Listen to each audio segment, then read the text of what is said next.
Hindi natin maaaring laging iabot ang ating mga kamay. Kailangan nating lutasin ito sa ating sarili. Ang matapang na pahayag ng Pangulo ng Ethiopia ay umalingaw-ngaw, ngunit ang katotohanan ay lubhang malupit. Ang dam sa Blue Nile River, ang ugat ng buhay para sa 3 milyong mamamayan, ay huminto sa pag-andar. Ang ultimatum na ibinigay ng China ay hindi isang alok, kundi isang insulto. Bayaran ninyo ang karagdagang 6% ng gastos sa konstruksyon.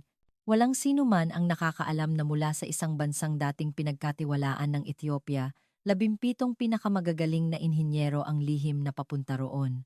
Kung nabubuhay pa ang lolo ko, tiyak na sasabihin niyang kapag tumanggap ka ng kabutihang loob, dapat mo itong suklian, at eksaktong 387 araw ang lumipas, ang buong mundo ay yumukod sa paghanga na nagsasabing kailangan nilang matuto mula sa Ethiopia. Kaya sa loob ng isang taon na iyon, anong himala ang nilikha ng mga Pilipino? Ang pambihirang kuwentong ito ay magsisimula na ngayon. Ako si Tad Meles, ang Undersecretary ng Ministry of Water Resources ng Ethiopia. Isang taon na ang nakalipas sa seremonya ng inaugurasyon ng Grand Renaissance Dam sa Blue Nile River. Ang sandaling personal kong gupitin ang laso ay ang pinakamaluwalhating sandali sa aking buhay. Isang bagong panahon para sa Aprika ang nagsimula na. Libu-libong mamamayan ang nagsigawan sa aking deklarasyon. Ang dambuhalang dam na ito, na itinayo ng China, ay inaasahang magbibigay ng 40% ng kabuuang supply ng kuryente ng Ethiopia.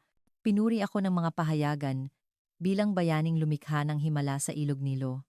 Ngunit kaninang 4:30 ng umaga, ang aking telepono ay walang tigil sa pagtunog.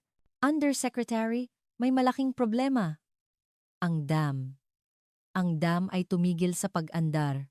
Nang magmadali akong pumunta sa lugar, ang tanawin sa aking harapan ay parang isang bangungot.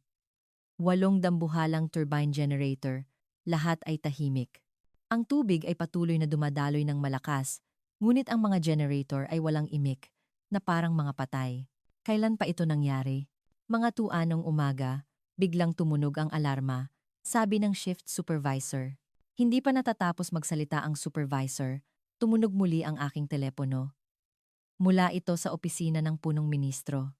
Undersecretary Tad, kalahati ng kabiserang Addis Ababa ay walang kuryente. Ang mga ospital ay gumagamit ng mga backup generator, ngunit hindi natin alam kung gaano katagal. Humanap ka ng solusyon agad, nanginginig ang aking mga kamay. Ang pulang laso na ginupit ko, 1 taon na ang nakalipas, ay tila naging isang bitayan na humihigpit sa aking leeg. Pumasok ako sa control room. Ang mga inhinyerong sino ay nakatitig sa mga monitor na may pagkalito. Bakit nangyari ito? Ano ang problema? Tanong ko sa Mandarin, ngunit umiling lang sila. Ang buong sistema ay bumagsak. Kailangan naming kontakin ang aming headquarters. Nasaan ang headquarters? Sa Beijing. Pero gabi na roon ngayon. Noon ko napagtanto kung gaano kami kawalang kaya. Ang pinakamahalagang infrastruktura ng Ethiopia ay kailangang huminto ayon sa oras ng pagtatrabaho ng isang opisina sa Tsina. Paglabas ko ng control room, pinalibutan ako ng mga mamamahayag, Undersecretary. 3 milyong pamilya ang nabubuhay sa dilim. Mayroon ba kayong nais sabihin? Ang dam na tinaguriang ipinagmamalaki ng Aprika. Bakit nasira pagkatapos lamang ng 1 taon? Mayroon bang naging problema sa pagpili sa kontratistang sino? Hindi ko alam kung paano sasagutin. Naalala ko ang marangyang inaugurasyon 1 taon na ang nakalipas. Ipinagmalaki ng embahador ng China na ang dam na ito ay simbolo ng kooperasyon ng China at Aprika. Gamit ang pinakabagong teknolohiya, ito ay tatakbo ng hindi bababa sa 100 taon. 100 taon? Huminto ito pagkatapos lamang ng eksaktong 1 taon. Buong gabi kaming nagpumiglas sa control room, ngunit wala kaming nagawa. Ang mga teknikal na manual, ang mga pinakamahalagang bahagi, ay nasa wikang sino, at kahit na ang mga dokumentong iyon ay nakalock bilang Class 1 secret. Kinabukasan, lalong lumala ang sitwasyon. Undersecretary, ang planta ng malinis na tubig ng kabisera ay tumigil na rin sa pag-andar. Ang mga ilaw trapiko ay patay, at ang buong lungsod ay nagkakabuhol-buhol. Bawat ulat, ay parang isang saksak sa aking puso. Ang balita sa telebisyon noong gabing iyon ay nagpakita ng aking malaking larawan. Undersecretary Tad, bayani 1 taon na ang nakalipas, ngayon ay salarin na naglubog sa 3 milyong tao sa kadiliman. Pauwi, nakilala ako ng taxi driver. Kayo po ang undersecretary, hindi po ba? 3 araw na po kaming walang kuryente. Ang mga anak ko ay nag-aaral sa ilalim ng liwanag ng kandila. Kailan po kaya magkakakuryente? Gagawin po namin ang aming makakaya sa lalong madaling panahon. 1 taon na ang nakalipas, ganyan din po ang sinabi ninyo. Na ang dam na ito ang magbibigay liwanag sa aming kinabukasan. Hindi ko siya masagot. Pagbalik sa opisina, mag-isa akong naupo sa dilim. Isang lumang ulat sa aking mesa ang nakakuha ng aking pansin. Tila may nag-iwan nito roon ng tahimik. Ang pag-unlad na walang sariling kakayahan sa teknolohiya ay isang ilusyon lamang. Puting papel sa yamang tubig ng Aprika ng Korporasyon ng Tubig at Inhinyeriyang Pangkapaligiran ng Pilipinas, PWEEK. Binuksan ko ang unang pahina at natigilan ang aking kamay. Ang tunay na pag-unlad ay nagmumula sa sariling kakayahan, hindi sa pag-asa sa iba. Noong gabing iyon, binasa ko ang buong puting papel sa isang upuan lamang at naintindihan ko kung saan kami nagkamali at kung saan kami dapat magsimulang muli. Kinabukasan, isang emergency meeting ang ipinatawag. Pagpasok ko, si Jonas Tekle, ang aming punong inhinyero, ay nakatayo roon na may malungkot na mukha. Ito ang unang pagkakataon na nakita kong ganoon, kawalang pag-asa ang isang veteranong inhinyero na may 30 taong karanasan. Undersecretary, tayo ay lubusang naloko. Inabot sa akin ni Jonas ang isang folder ng mga dokumento. Ako ay natulala. Ito ay isang listahan ng mga pangunahing bahagi ng dam at sa tabi ng bawat isa ay may nakasulat na pulang tinta. Teknolohiyang pag-aari ng Tsina. Ang sistema ng kontrol ng turbine, pag-aari ng Tsina. Ang core ng generator, pag-aari ng Tsina.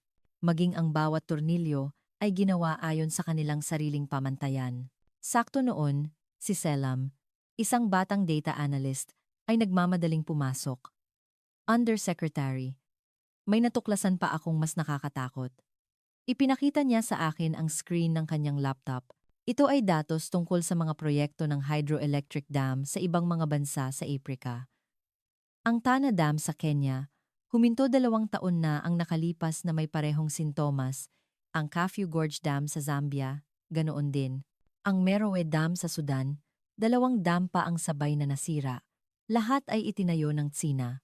At ang solusyon ay pare-pareho, sabi ni Selam. Kailangan nilang magbayad ng malaking halaga sa headquarters sa Tsina at mag-imbita ng kanilang mga inhinyero para mag-ayos. Ang gastos ay umaabot sa 60% ng orihinal na puhunan. Nagkagulo ang silid-pulungan. Isang tao ang galit na sumigaw, "Ito'y panloloko!" Malinaw na sinadya nilang itayo ito para masira. Nagbuntong hininga si Jonas. Ang mas malaking problema ay ito ay ganap na legal. Sinuri ko ang kontrata, sa maliliit na letra, nakasaad na lahat ng maintenance at pagkukumpuni ay dapat isagawa ng technical team mula sa panig ng Tsino. Tinawagan ko kaagad ang kinatawan ng Tsina. Direktor Wang, ipadala ninyo agad ang inyong technical team. 3 milyong mamamayan namin ang nagdurusa. Undersecretary Tad, nakakalungkot, pero lahat ng aming mga inhinyero ay abala sa ibang proyekto. Siguro mga 2 buwan pa. 2 buwan? Ang mga ospital ay hindi man lang makapag-opera. Kung papayag kayong bayaran ang emergency deployment fee, maaari naming paikliin iyon sa 1 linggo. Ibinaba ko ang telepono, nanginginig sa galit. Selam. Undersecretary, tingnan ninyo ito. Isang nakakagulat na chart ang lumitaw. Ito ang pattern ng mga dam na itinayo ng Tsina sa Aprika. Lahat ng dam ay nagkakaroon ng malaking problema sa loob ng 1 hanggang 2 taon at sa bawat pagkakataon, isang malaking halaga para sa pagkukumpuni ang dumadaloy pabalik sa Tsina. Ito ay hindi tulong sa pag-unlad. Ito ay bagong uri ng kolonyalismo. Ang mga salita ni Jonas ay tumusok sa aking puso. Akala namin ay nakakatanggap kami ng teknolohiya, ngunit sa katotohanan ay isinasabit namin ang tanikala sa aming mga leeg habang buhay na nakatali sa tsina. Nang hapong iyon, dumating sa aking opisina ang mga kinatawan ng mga civil society organization.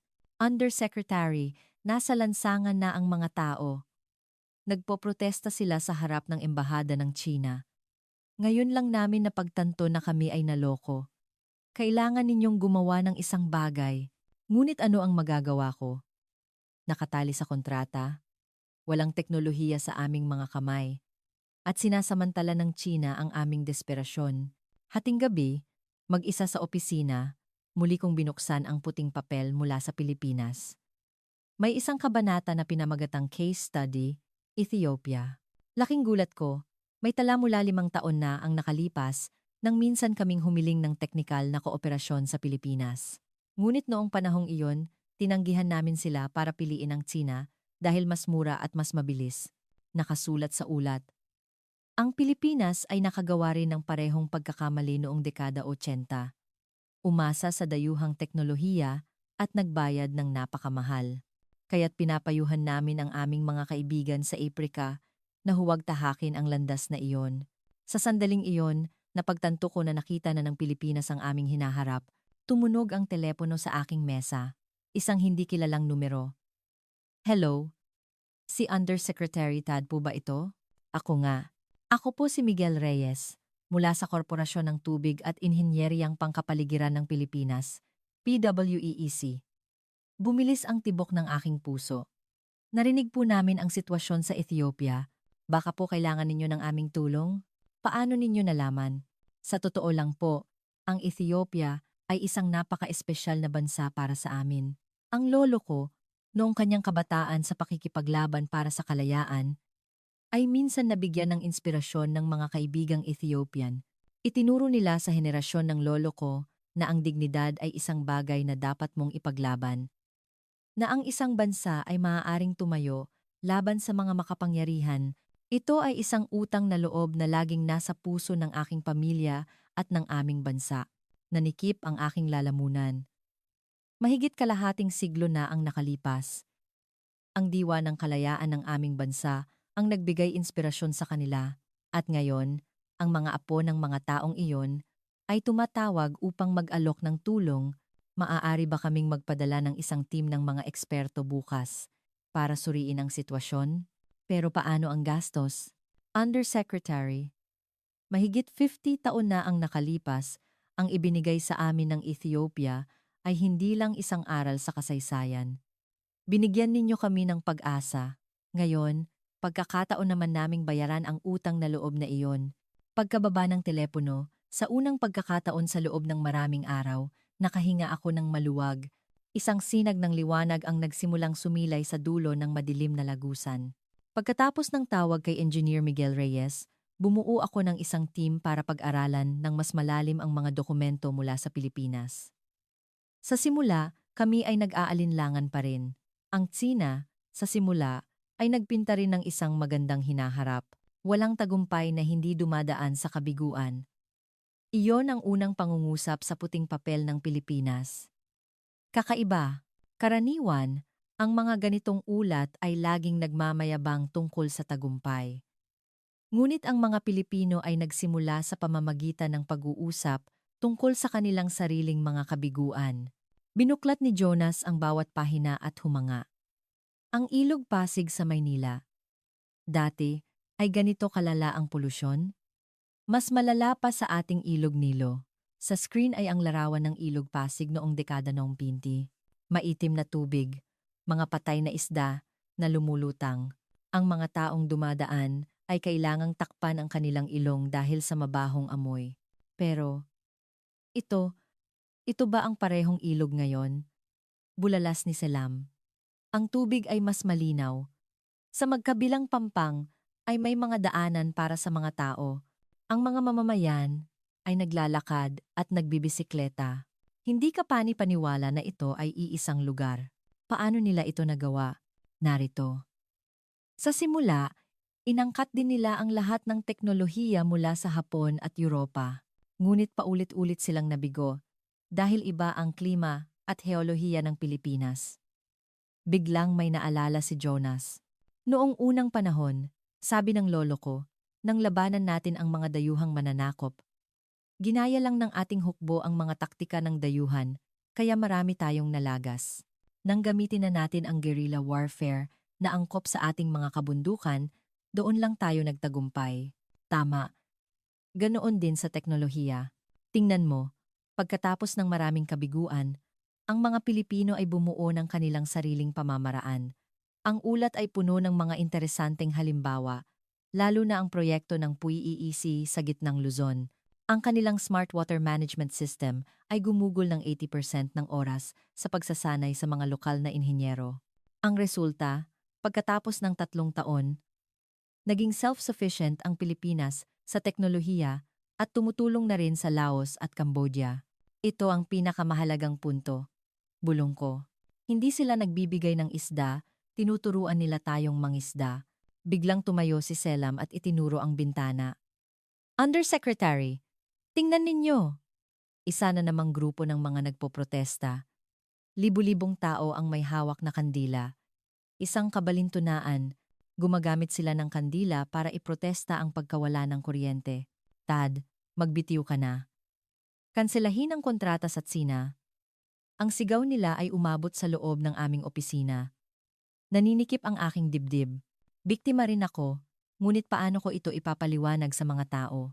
Noon, natagpuan ni Jonas ang isang kahanga-hangang dokumento. Undersecretary, tingnan mo ito. Ang proyekto sa Volta River sa Ghana. Ipinapakita ng dokumento na ang Ghana ay nakaranas din ng parehong problema sa dam ng Tsina. Ngunit sa tulong ng Pilipinas, sila ay naging ganap na self-sufficient sa teknolohiya. May isang panayam sa isang inhinyerong taga-Ghana. Ang team mula sa Pilipinas ay hindi kailanman nagagalit kapag kami ay nagkakamali.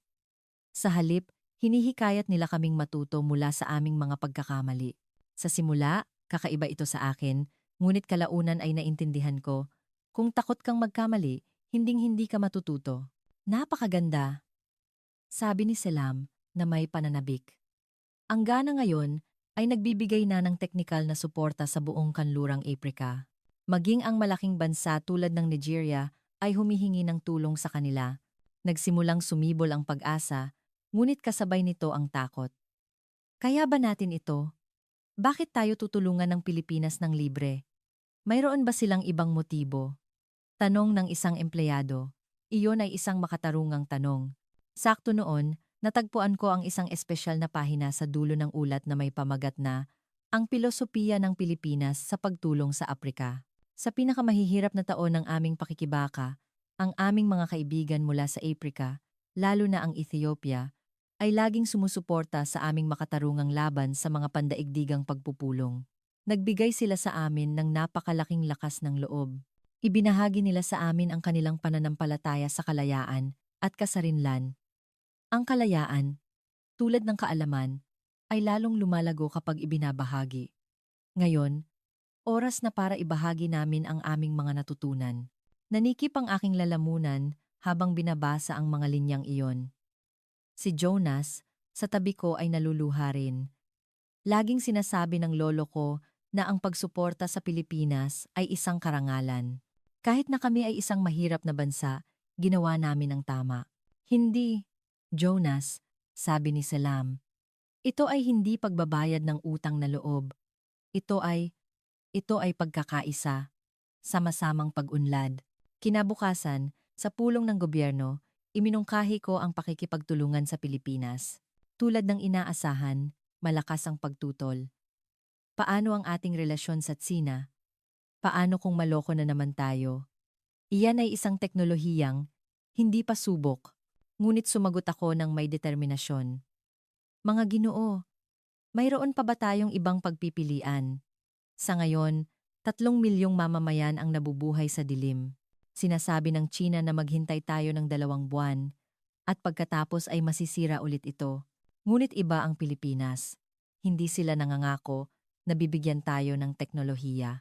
Nangangako sila na bibigyan tayo ng kakayahang maging self-sufficient. Nasaan ang ebidensya?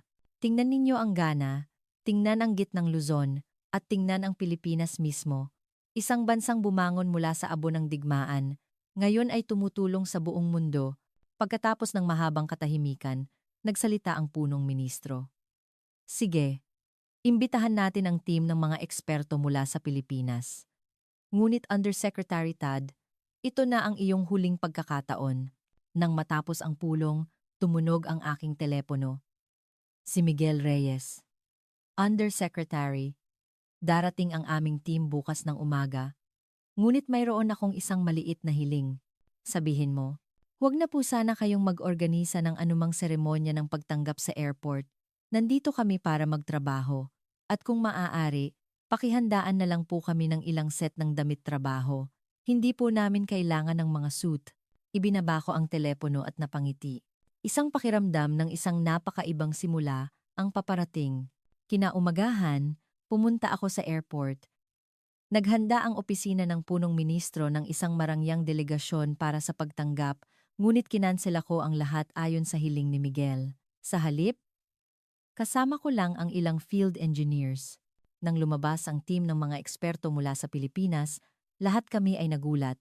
Sa halip na makintab na mga suit, nakasuot sila ng mga luma at gasgas na damit trabaho, may mga helmet, at bawat isa ay may dala pang sariling tool bag. Magandang umaga. Undersecretary Tad, ako si Miguel Reyes. Ang kanyang kamay na humawak sa akin ay magaspang at kalyado. Ito ang kamay ng isang field engineer, hindi ng isang akademiko. Maaari na kayong magpahinga sa hotel. Bukas na tayo. Hindi po. Gusto naming dumiretso agad sa dam ngayon. Hindi naghihintay ang oras. 3 milyong tao ang naghihintay sa atin. Sa sasakyan, ikinuwento ni Miguel ang isang di inaasahang bagay. Ang pangalan po ng lolo ko ay Vicente. Noong dekada 60, siya ay isang batang mamamahayag na ipinadala sa Africa para magsulat tungkol sa mga kilusan para sa kalayaan. Ikinuwento niya na ang di matitinag na diwa ng mga Ethiopian sa laban sa mga kolonyalistang Italyano ang nagbigay sa kanya ng matibay na pananampalataya sa landas ng pakikibaka ng Pilipinas. Lagi niyang sinasabi, kung hindi dahil sa inspirasyon mula sa Ethiopia, marahil ay hindi niya nakayanan ang pinakamahihirap na taon. Nagulat si Jonas. Kaya pala ninyo kami tinutulungan? Hindi lang po dahil doon, sagot ni Miguel. Ngunit ang espesyal na koneksyong ito ang lalong nagpatibay sa aming determinasyon. Laging turo ng lolo ko, kapag tumanggap ka ng kabutihang loob, dapat mo itong suklian kahit na abutin pa ito sa henerasyon ng kanyang mga apo. Pagdating sa Grand Renaissance Dam, agad na kumilos ang team mula sa Pilipinas. Sa gitna ng aming mga empleyado na nakaopisina, si Miguel ay hindi nag-atubiling lumuhod sa sahig upang suriin ng mabuti. Napakataas ng halumigmig dito. Sa ganitong kapaligiran, tiyak na magkakaproblema ang disenyo ng tsina. Kumuha siya ng flashlight at pumasok sa silid ng turbine. Sumunod kami. Nakatayo sa harap ng dambuhalang makina, tahimik siyang nagmasid. Nagawa na rin namin ang eksaktong pagkakamaling ito. Sa Angat Dam noong 1988, ginamit namin ang teknolohiya ng Sobyet nang hindi isinasaalang-alang ang tropikal na klima. Muntik nang magkaroon ng sakuna. Namin naalang-alang, isang batang babaeng inhinyero na nagngangalang Liza ang nagtaas ng kanyang tablet. Kuya Miguel, ang vibration chart ay halos kapareho ng insidente sa Angat noon. Ang cooling system ay hindi kinaya ang lokal na klima. Noon, isang teknisyano mula sa tsina ang lumitaw. Anong ginagawa ninyo rito? Bawal pumasok ang mga hindi autorisado. Kalmadong sumagot si Miguel, inaalam namin ang problema. Para tulungan kayo. Number side sing manggineng per-watching. Number side sing manggineng per-watching. Hindi namin kailangan ng tulong. Darating ang mga inhinyero mula sa headquarters. Pagkatapos ng 2 buwan, sabat ko, paano na ang aming mga mamamayan? Nagkibit-balikat ang Tsino. Basahin ninyo ang kontrata. Ang lahat ng pagkukumpuni ay responsibilidad namin. Kung may ibang gagalaw dito, mawawalan ng bisa ang warranty. Naging tensyonado ang sitwasyon. Bigla, si Miguel ay nagbigay ng isang nakakagulat na mungkahi. Paano kung hindi kami ang gagalaw, kundi ang mga inhinyerong Ethiopian mismo ang mag-aayos? Lahat kami ay natigilan. Ngumisi ang teknisyano ng Tsina. Sila. Ano ang alam nila? Ito ay napaka-advanced na teknolohiya. Tama. Ngunit ang dahilan kung bakit ito nasira ay isang napakapangunahing problema. Maling pamamahala sa halumigmig, mahinang sirkulasyon ng cooling water, hindi sapat na kontrol sa vibration. Ito ay mga bagay na kayang-kaya lutasin ng mga inhinyerong Ethiopian. Nang hapong iyon, tinawag kami ng team mula sa Pilipinas sa isang silid pulungan. Ngunit sa halip na PowerPoint presentation, naglagay sila ng isang makapal na folder sa mesa. Ano ito? Isang koleksyon ng mga insidente at kabiguan sa pagtatayo ng hydroelectric dam sa Pilipinas. Lahat ay natulala, hindi talaan ng tagumpay, kundi talaan ng kabiguan. Binuksan ni Miguel ang unang pahina. Binga Dam, 1987. Pagkakamali sa disenyo na nagdulot ng bitak sa unang pag-iipon ng tubig. Sanhi, hindi sapat na geological survey. Magat Dam, 1996. Malaking baha na nagdulot ng problema sa spillway. Sanhi, disenyo ng gate na hindi angkop. San Roque Dam, 2005. Bumabang 20% ang power generation. Sanhi, maling pagpili ng turbine. Bawat pahina ay mga aral na pinagdaanan ng dugo at pawis. Mahinang nagtanong si Selam. Bakit ninyo ipinapakita sa amin ito? Sumagot si Liza. Hindi mo makikilala ang tagumpay kung hindi mo alam ang kabiguan. Ibinabahagi namin ang lahat ng pagkakamaling aming naranasan para hindi na ninyo ito ulitin. Kahanga-hanga, sabi ni Jonas. Itinatago ng mga Tsino ang teknolohiya sa isang itim na kahon, habang kayo ay lantad na ibinabahagi maging ang inyong mga kabiguan. Ang teknolohiya ay hindi sekreto, sabi ni Miguel. Ito ay karanasan, at ang karanasan, kapag mas ibinabahagi, mas lalong yumayaman. At pagkatapos ay nagbigay siya ng isang nakakagulat na alok. Undersecretary, matutulungan namin kayong ayusin ang dam na ito. Isang linggo lang ay sapat na. Bumuhos ang pag-asa, ngunit sumunod din ang pag-aalala. Ang gastos? Libre. Ngunit may isang kondisyon. Anong kondisyon? Ang mga inhinyerong Ethiopian ay dapat lumahok sa buong proseso. At kapag kayo ay naging bihasa na, dapat ninyong ibahagi ang teknolohiyang ito sa ibang mga bansa sa Aprika. Si David, isang batang inhinyero namin, ay sabik na nagtanong, talaga po bang matatapos sa isang linggo? Hindi, sagot ni Miguel. Nadismaya kami ulit. Ngunit ang sumunod niyang sinabi ay mas nakakagulat. Sa totoo lang, 3 araw lang ang kailangan. Ang natitirang 4 na araw ay para kayo mismo ang gumawa. Kami ay tatayo lang sa tabi at magmamasid. Noong gabing iyon, dumating ang punong ministro para sa isang kagyat na inspeksyon. Natulala siya nang makita ang team ng mga eksperto mula sa Pilipinas na nakadamit trabaho. Sila ba talaga ang mga eksperto? Opo, Ginoong punong ministro. Sila ang pinakamagagaling na hydroelectric engineers ng Pilipinas. Lumapit ang punong ministro kay Miguel. Talaga bang tinutulungan ninyo kami ng libre?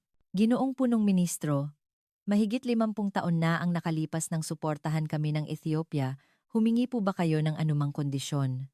Naluluha ang punong ministro. Ang aking lolo ay nabigyan ng inspirasyon ng mga anak ng inyong bansa. Kung hindi dahil sa kanila, marahil ay wala rin ako sa mundong ito. Ito ay hindi lamang teknikal na suporta. Ito ay pagpapatuloy ng isang magandang ugnayan na matagal nang nagsimula.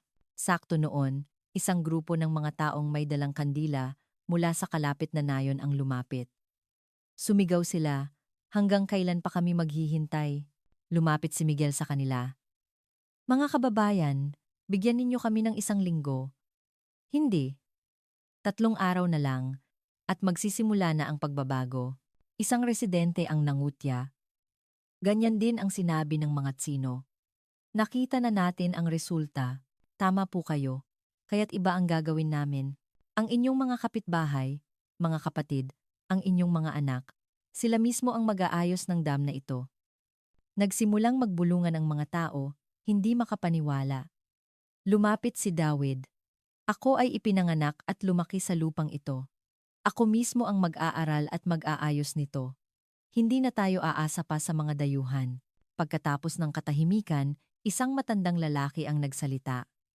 Sige, maghihintay kami ng 1 linggo. Pero kung mabigo kayo, hindi kami mabibigo, sabi ni Miguel. puno ng kumpiyansa. Dahil ang mga taong hindi takot mabigo ay hinding-hindi mabibigo. Noong gabing iyon, sa unang pagkakataon sa maraming araw, nakatulog ako ng may pag-asa. Tila isang tunay na pagbabago ang nagsimula na.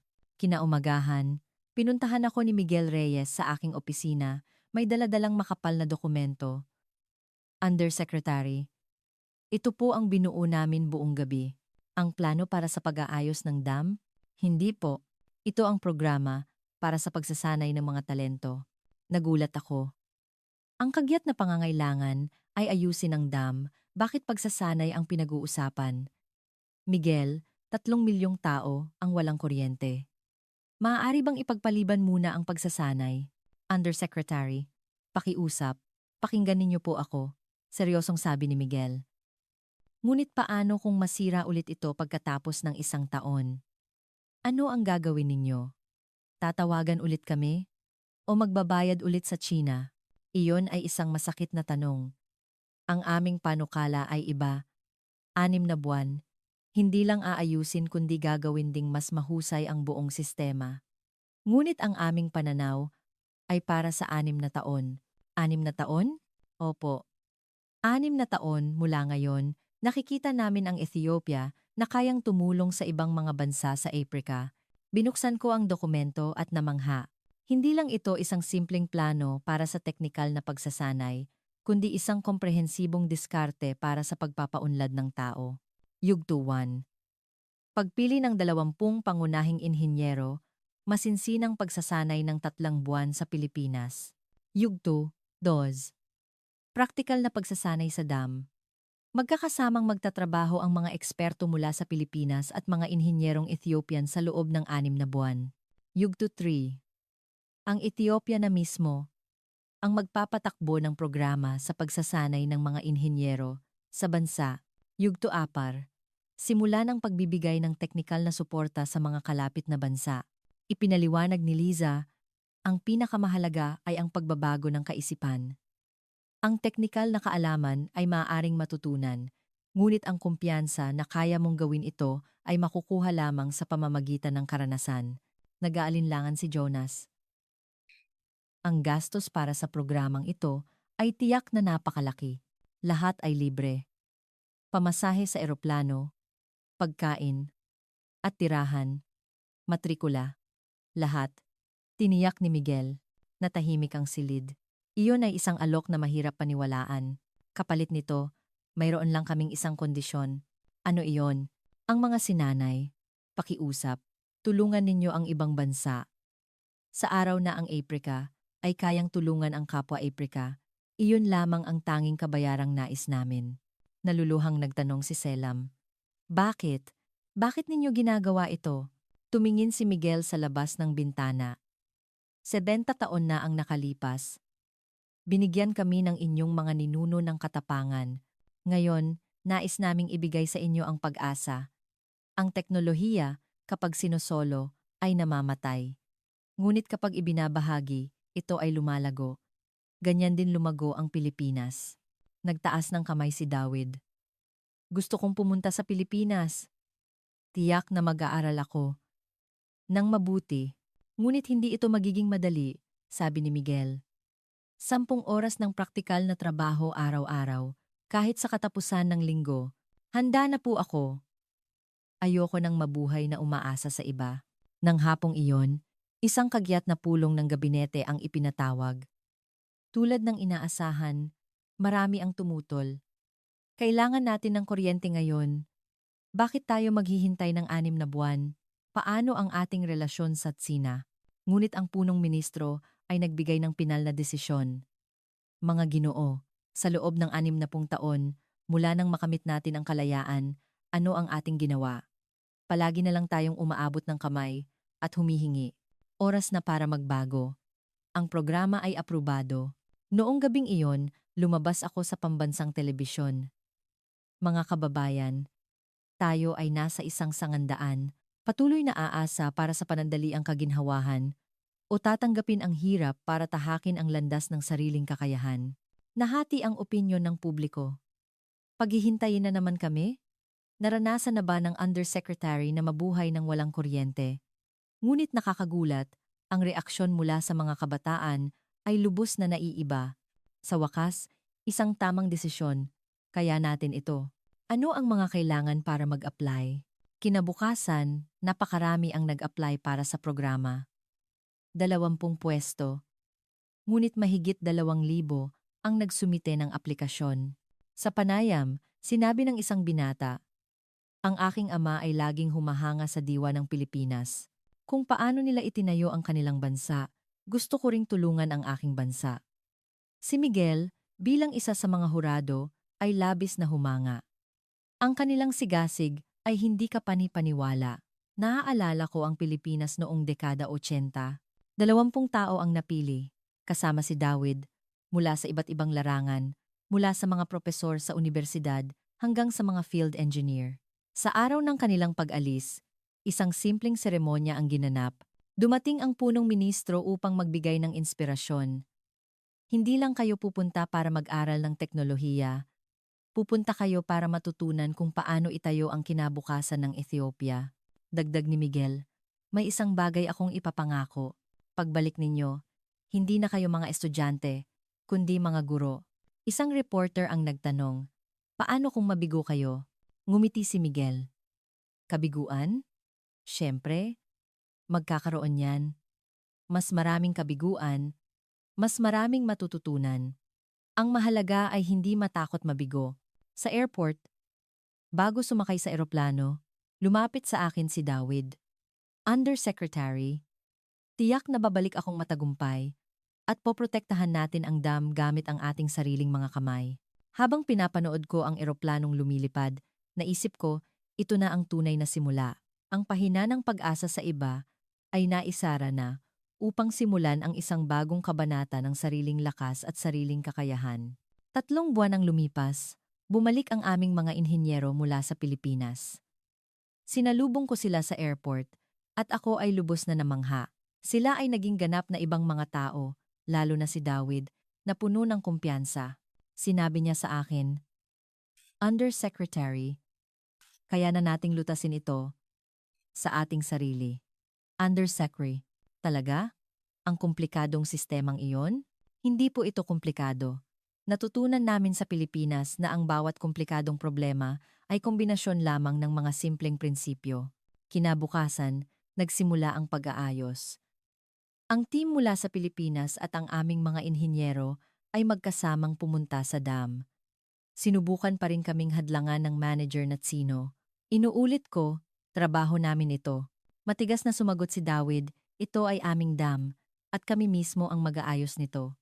Nang magsimula ang trabaho, isang kamangha-manghang tanawin ang naganap.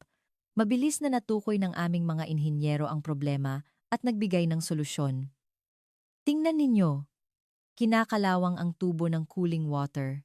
Hindi nila isinaalang-alang ang kemikal na komposisyon ng tubig dito. May problema rin ang vibration sensor.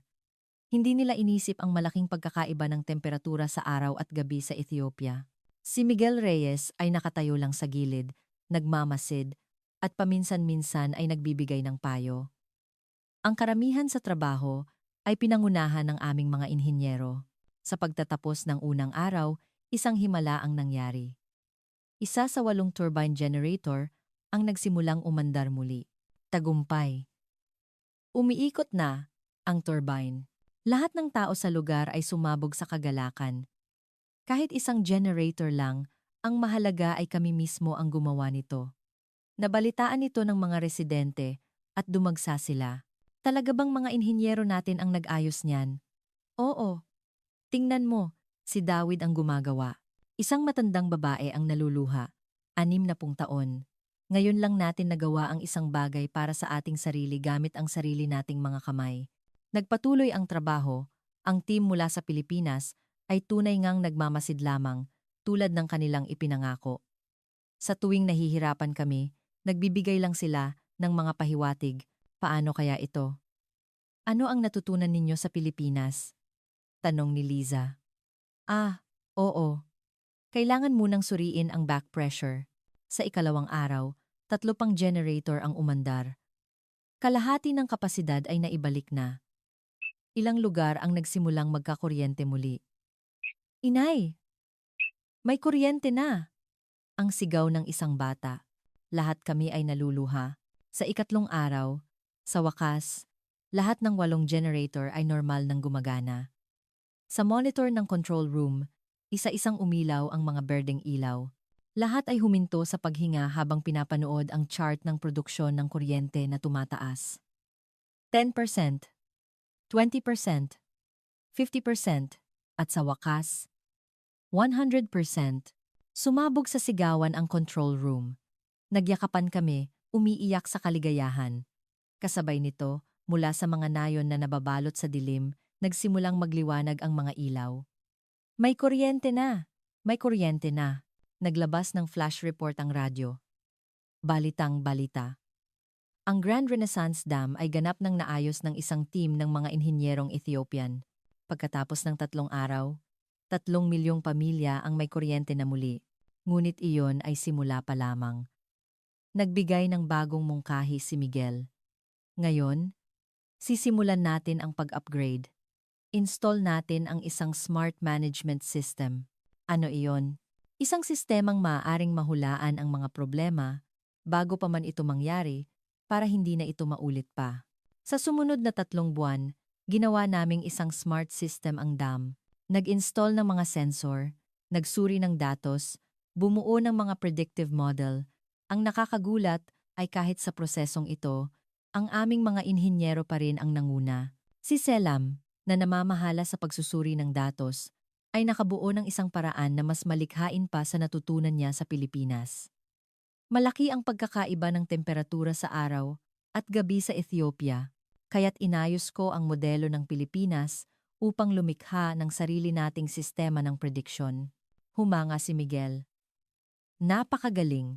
Iyan ay isang bagay na hindi rin namin naisip.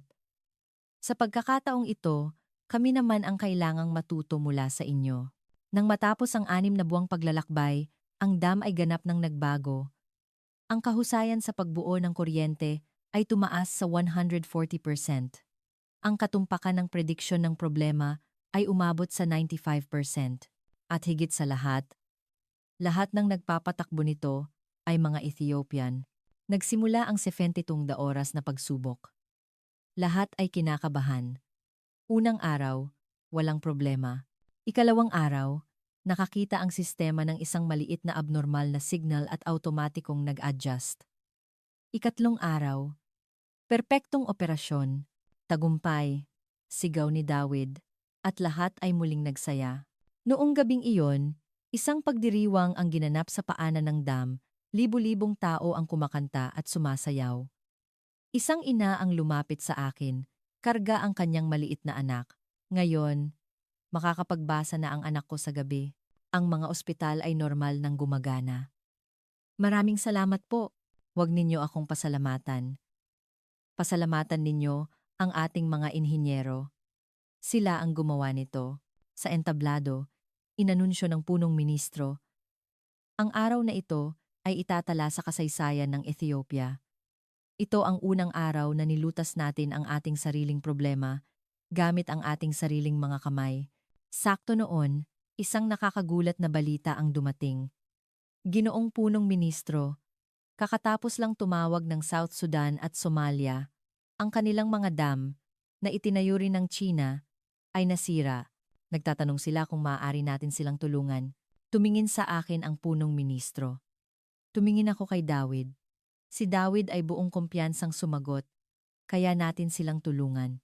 Oras na para ibahagi natin ang ating mga natutunan. Tahimik na lumapit sa akin si Miguel.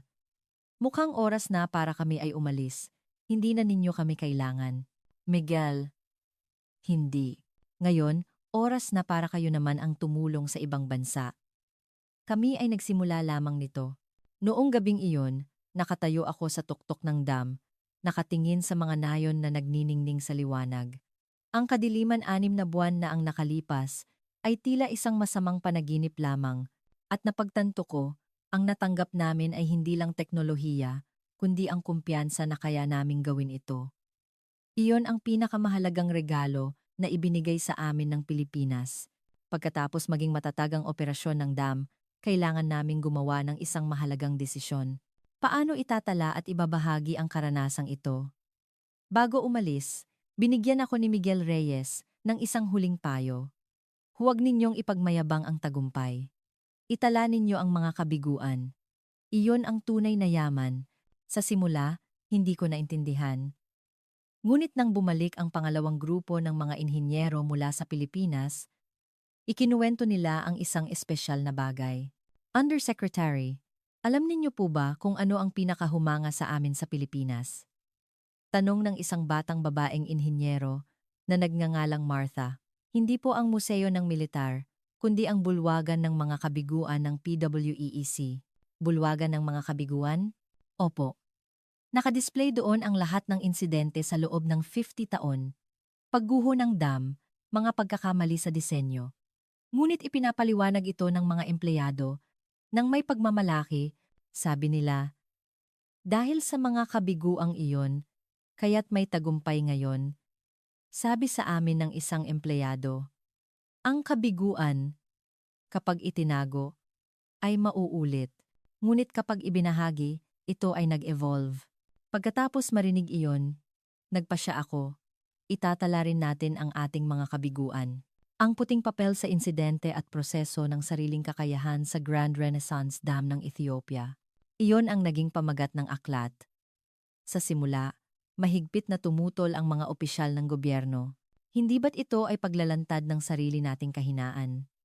Ngunit sinabi ng punong ministro ang isang mapagpasyang pangungusap. Nahiya na tayo.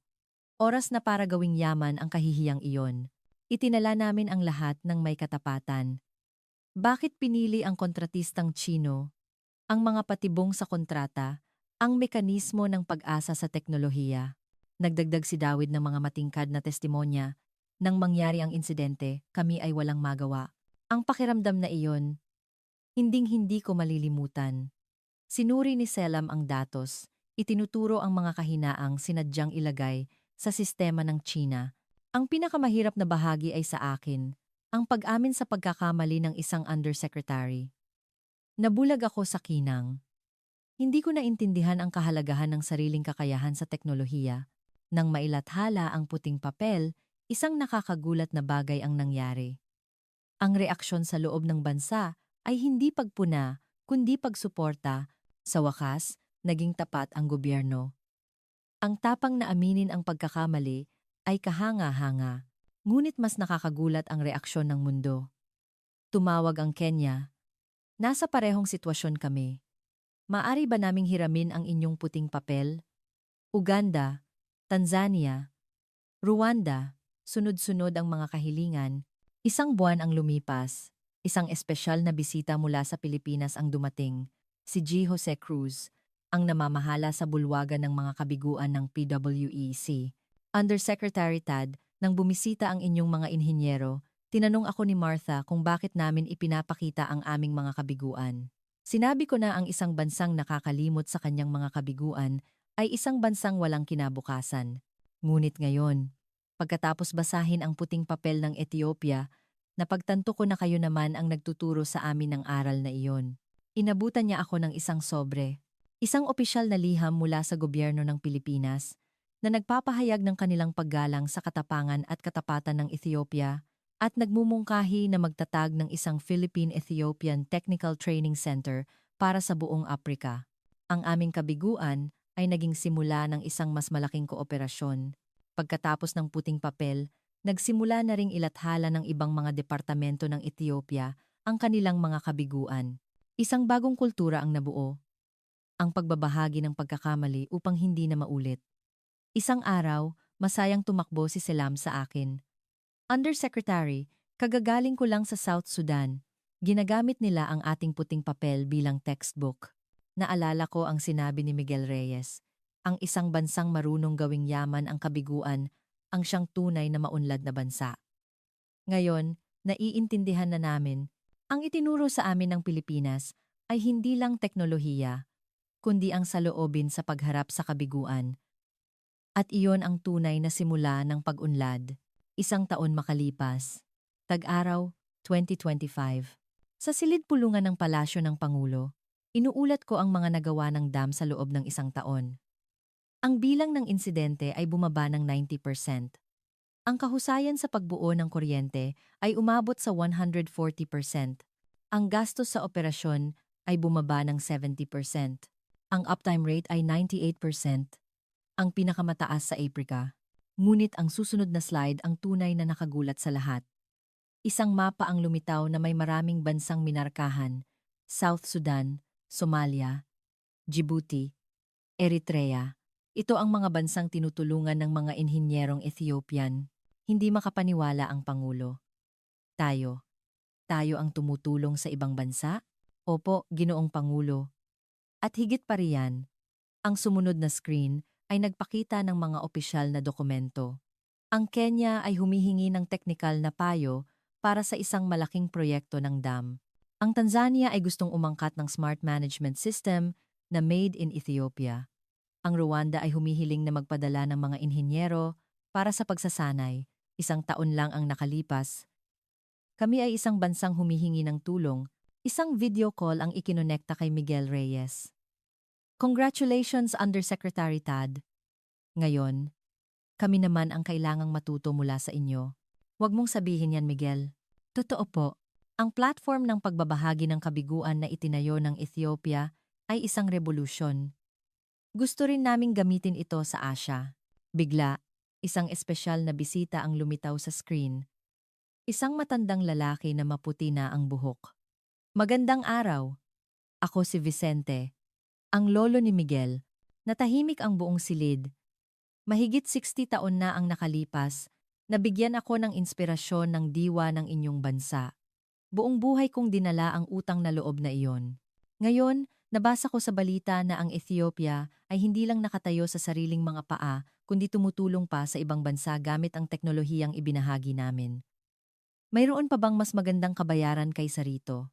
Si Jonas, na ang lolo ay isa ring makabayan, ay tumayo at sumaludo. Lolo Vicente, ngayon po ay ibinabahagi namin ang aming natanggap, tulad ng katapangang ibinahagi ng inyong henerasyon sa isa't isa. Nang matapos ang tawag, idineklara ng Pangulo. Mula ngayon, ang Ethiopia ay hindi na isang bansang tumatanggap ng teknikal na tulong. Tayo ay mga kasosyo sa pag-unlad. Nang hapong iyon, isang mas nakakagulat na balita ang dumating. Undersecretary, kakatapos lang tumawag ng Tsina. Tsina? Opo. Nais daw nilang magpadala ng mga tao para pag-aralan ng ating sistema, lalo na ang programa sa pagsasanay ng mga inhinyero. Isang kabalintunaan. Ang naglagay sa amin sa bitag ng pag-asa ay gusto ngayong matuto mula sa amin. Ngunit hindi kami tumanggi. Sige, pero may kondisyon. Kailangan nilang ilantad ang lahat ng may katapatan, kasama na ang kanilang mga kabiguan. Ilang araw ang lumipas, ginanap sa Addis Ababa ang African Technical Cooperation Conference. Sa aking pambungad na pananalita, sinabi ko, isang taon na ang nakalipas. Kami ay nasa dilim, ngunit tinuruan kami ng aming mga kaibigang Pilipino hindi lang ng teknolohiya, kundi ng isang paniniwala. Kaya natin itong gawin. Ngayon, oras na para ibahagi natin ang paniniwalang iyon. Sama-sama nating buksan ang isang panahon kung saan ang Aprika ay tinutulungan ng kapwa Aprika. Ang komperensya ay nagbunga ng mga makasaysayang desisyon, pagbuo ng isang shared technical database, pag-oobliga sa pagbabahagi ng mga kaso ng kabiguan, at pagtatatag ng Self-Reliance Scholarship Fund para sa mga batang inhinyero. Noong gabing iyon, bumalik ako sa dam. Ipinagmamalaki ni David, Undersecretary, sa susunod na linggo, darating ang mga inhinyero mula sa Uganda. Ako mismo ang magtuturo sa kanila, hindi sa paraan ng Pilipinas, kundi sa paraan ng Ethiopia. Ipapakita muna namin sa kanila ang aming mga kabiguan at sama-sama naming hahanapin ang solusyon. Sa malayo, nagniningning ang mga nayon. Kung saan isang taon na ang nakalipas, ay may mga protestang may dalang kandila, ngayon ay mga ilaw ng pagdiriwang. Tumunog ang aking telepono, isang hindi kilalang internasyonal na numero. Hello, ako ang Undersecretary ng Water Resources ng Bangladesh. Narinig namin ang kwento ng tagumpay ng Ethiopia At nais naming isang bagong simula. Mula sa kamay na tumatanggap ng tulong, naging kamay na nagbibigay. Iyon ang tunay na pag-unlad. Ang dam, mula sa isang walang buhay na bakal, ay naging simbolo na ng pag-asa, hindi lang para sa Ethiopia, kundi para sa buong kontinente. At ang liwanag na iyon ay patuloy nakakalat dahil natutunan namin ang pinakamahalagang katotohanan. Ang teknolohiyang ibinabahagi ay teknolohiyang lumalago